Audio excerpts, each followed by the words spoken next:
Hello everyone, welcome back to another episode of 31 Nights and 31 Frights, and as we begin week 2 of 31 Nights, I'm starting to realize that I may have taken on too big a responsibility here.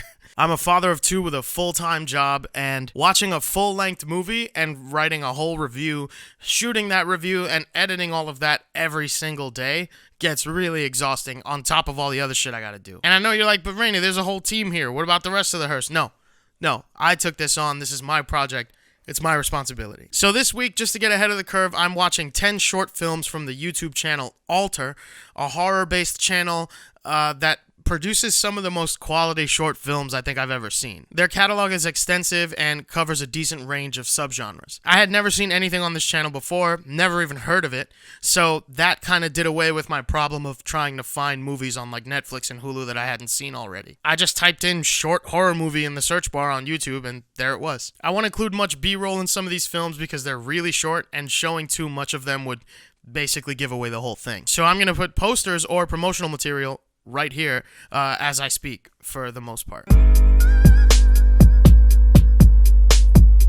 So the first short film of this week is one by the name of Good Samaritan, a film by Jeffrey Reddick on the Alter YouTube channel. I picked this one because Rainn Wilson, who plays Dwight in The Office, took a break from Schrute Farms to come be in a scary movie again, and the last time I had seen him in one was House of a Thousand Corpses years and years ago. So I was curious to see what part he had to play in this. It's not the main part, because that goes to a really skinny guy named Nathan, who films another man getting beaten to death and then like posts it online or something, and Rainn Wilson's character George Reed has him as a guest on his virtual talk show. He berates him for the act of filming instead of intervening or calling for help, and Nathan explains how his agoraphobia and panic attacks basically make him unable to do anything else in that situation. This film is just shy of 10 minutes, so giving any more explicit details would honestly probably ruin the whole movie. The audio mixing and mastering on this film is that horror movie style where you can barely hear anything for the most part until a jump scare happens and then it's super loud. And I gotta say, man, I fucking hate that shit. Stop doing that. Don't force me to turn the volume up to hear the fucking dialogue so that the jump scare is louder. That's corny, and if you couldn't tell already, I fucking hate jump scares.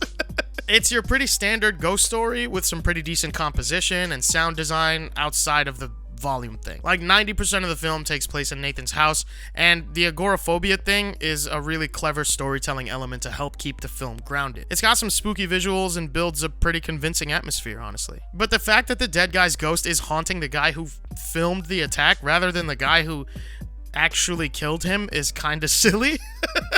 And like once you realize that, it's like I don't know, it's kind of hard to suspend your disbelief after that. Otherwise, it's a pretty tense 9 minutes, and I feel like it's over way too quickly, and maybe doubling up on the runtime probably would have benefited the story quite a bit, considering that the film focused more on an external force exacting vengeance on this person, as opposed to a much more intimate portrait of what guilt can do to somebody who is already struggling with their physical and mental health. Glasses machine broke. So we're changing up the formula here. Instead of horror-based emojis, we doing clocks, because I feel like 90% of the merit of a short film is whether or not it was a waste of your time. I mean, that's really any movie, but I don't know why I feel like lesser increments of time are more precious to me for some reason. And we're doing out of 3 instead of 5 because, you know, smaller. Anyway, I'm giving this one clock emoji out of 3. Check out Good Samaritan on Alter right here on YouTube. It's for free 99, baby. That's the best part of this segment within a segment. Here on YouTube on Alter. Just type in Alter horror movies and it should be the first one that pops up. And come back and let me know what you guys think in the comments, and I will see you guys tomorrow for the next one. Be sure to like, comment, share, subscribe, yada yada. You know the whole deal.